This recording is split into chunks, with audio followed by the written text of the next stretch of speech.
দেখাবো সহজভাবে মাছের রেসিপি। যারা একদম রান্না না পারে তারাও এই রান্নাটা করতে পারবে।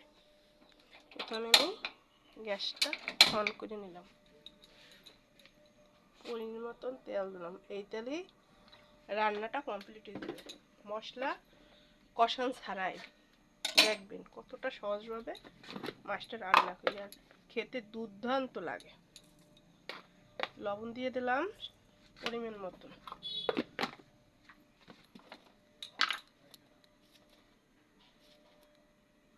একটু মরিচের গুঁড়ো দিয়ে দিলাম, তারপর হলদের গুঁড়ো দিয়ে দিলাম। এখন ভালোভাবে এটারে মেখে নেব। ভালোভাবে কষলে কষলে মেখে নিতে হবে, সব মাছের গায়ে মশলাটা ভালো মতন লেগে যায়।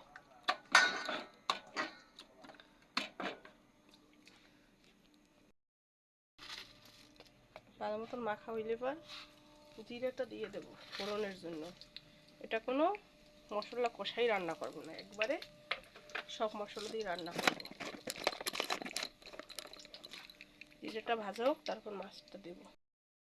আমার ফোড়নটা হয়ে গেছে, তেলও গরম হয়ে গেছে। এখন আমি মাছ কয়টা দিয়ে দেবো ভাজার জন্য।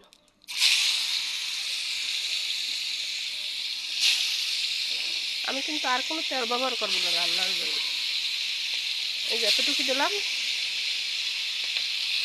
খুব সহজভাবে এই রেসিপিতে হবে।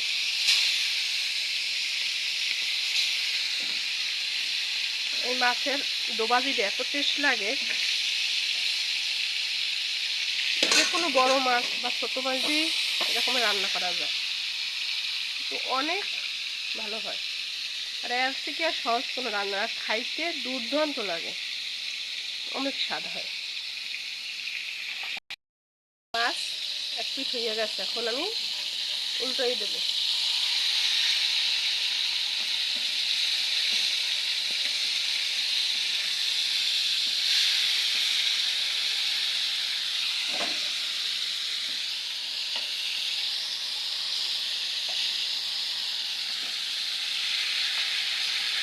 মাছটা বাড়িতে একবার হলেও রান্না করে খাইয়ে দেখবেন যে কেমন লাগে। এখন আমি দিয়ে দেবো এলাচ, দারচিনি, তেজপাতা। যেহেতু এটা কোনো কষান হবে না, শুধু এগুলোই রান্না হবে, সেই জন্য এগুলো দিয়ে দিলাম। আর আমি এই পাশে করলা ভাজিতে চড়াই দিই।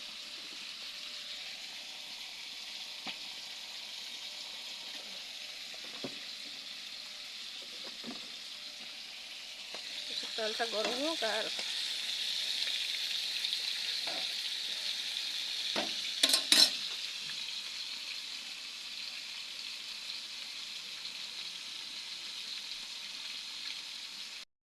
আমার মাছ ভাজা যখন ওই পিঠ হয়ে গেছে, এক পিঠ হয়েছে, আর পিঠে ধরো হয়ে গেছে, এখন আমি একটু পেঁয়াজ কুচানো দিয়ে দেবো।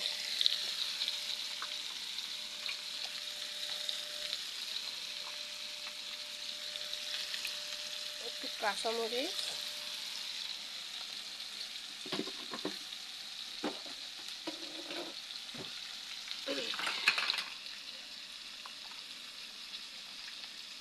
এখানে পেঁয়াজ বাটা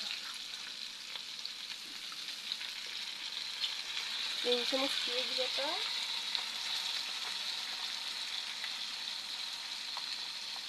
আর দেবো একটু রসুন বাটা, আর দেবো একটু জিরে বাটা।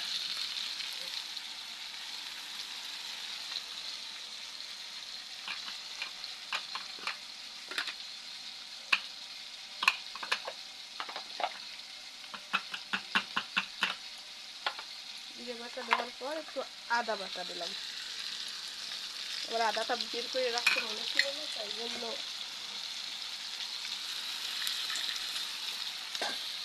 আমি দিয়ে দিলাম টমেটো,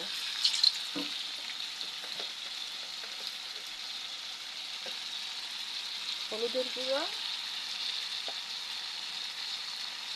আর একটু মরিচের গুঁড়ো। তারপর দেবো একটু, এখন গরম জল দিয়ে দিলাম।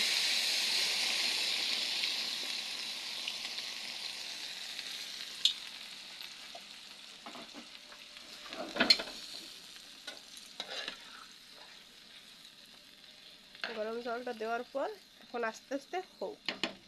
এই পেশে আমি করলা, এরকমের বড় বড় করলা কে কে ভাজা খাইছেন কমেন্ট করে জানাবেন। এরকমের বড় বড় করলা ভাজা খাইতে অনেক স্বাদ। এটা ভাজতে হবে খুব ওই করে। এই তেলের ভিতর আমি করলাটা দিয়ে দিলাম, আর পেঁয়াজ লঙ্কাটা দেবো কিছুক্ষণ পর, তখন আপনাদের দেখাবো কখন দেবো এই পেঁয়াজ লঙ্কাটা। এটা খাইতে অসাধারণ লাগে করলা ভাজিতে।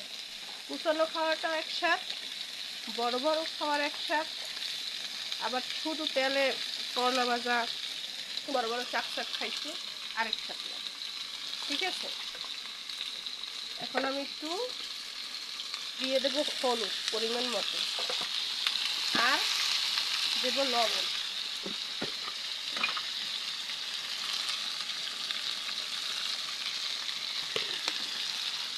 লবণ দেওয়ার পর এটা এখন তেলের মধ্যে এটা একটু ভালো মতন ভাজবে।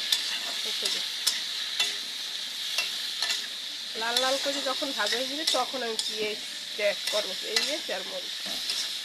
এখন এইরকম ভাজা করতে হবে।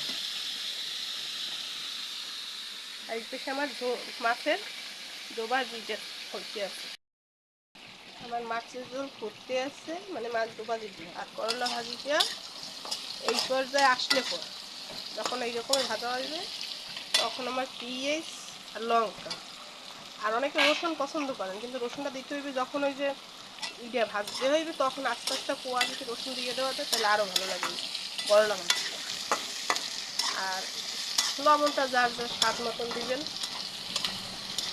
এটি কিন্তু অনেক আরও ভাজা ভাজা হবে, মানে লাল লাল হয়েছে ভাজা, তখন নামাই নেবে। আর মাছের ডোবাজিটা আরও অনেকটা রসাটা আনবে, গায়ে গায়ে যখন আসবে তখন এটারে একটু জিরের গুঁড়ো দেবো আর একটু দারচিনির গুঁড়ো দিয়ে সাফ করবো। দেখবেন বাটিতে রাখবেন, তখন দেখবেন এটার কালারটা কীরকমের আসে। একবার হইলেও বাড়িতে ট্রাই করে দেখবেন, কোনো ঝামেলা নেই, ঝামেলা ছাড়া, কোনো কষানো কোনো ঝামেলা নেই, কিন্তু খাইতে অসাধারণ লাগে।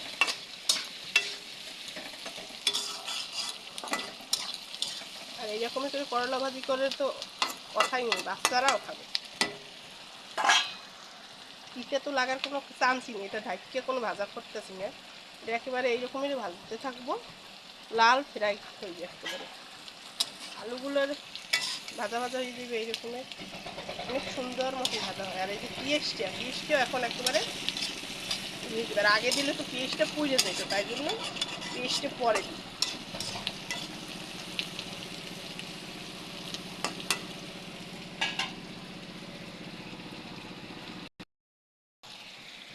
মাছের ডোবাতে কিন্তু এখন তেল ছেড়ে দিছি, তেল ছেড়ে দিচ্ছি, এখন প্রায় হয়ে গেছে। এখন একটু জিরের গুঁড়ো দিলাম আর একটু দারচিনির গুঁড়ো দিলাম। দেওয়ার পর এখন আমি গ্যাসটা অফ করে দেবো।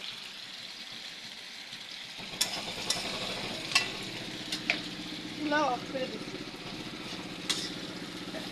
আর আমার এদিকে করলাটাও ভাজা হয়ে গেছে, এইরকম করলাটা লাল লাল হবে।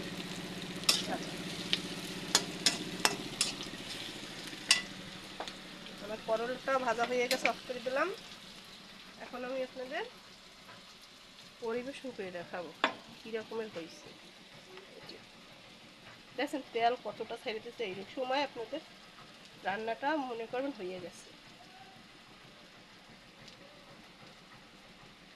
ওই কিন্তু ফাইনাল।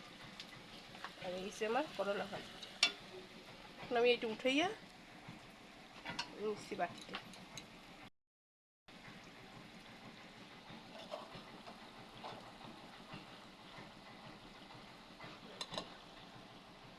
বাটিতে উঠাইয়া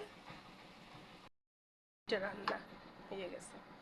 এই ফাইনাল রূপ হয়েছে যে করলা ভাজিটা এইরকমের হয়েছে, আর মাছের দোবাজিটা খুব সহজভাবে রান্না করছি। আপনারা একবার হইলেও বানাই খাইবেন, আর ভালো হইলে নিশ্চয়ই, ভালো যদি হয় অবশ্যই কমেন্ট করে জানাবেন। ধন্যবাদ।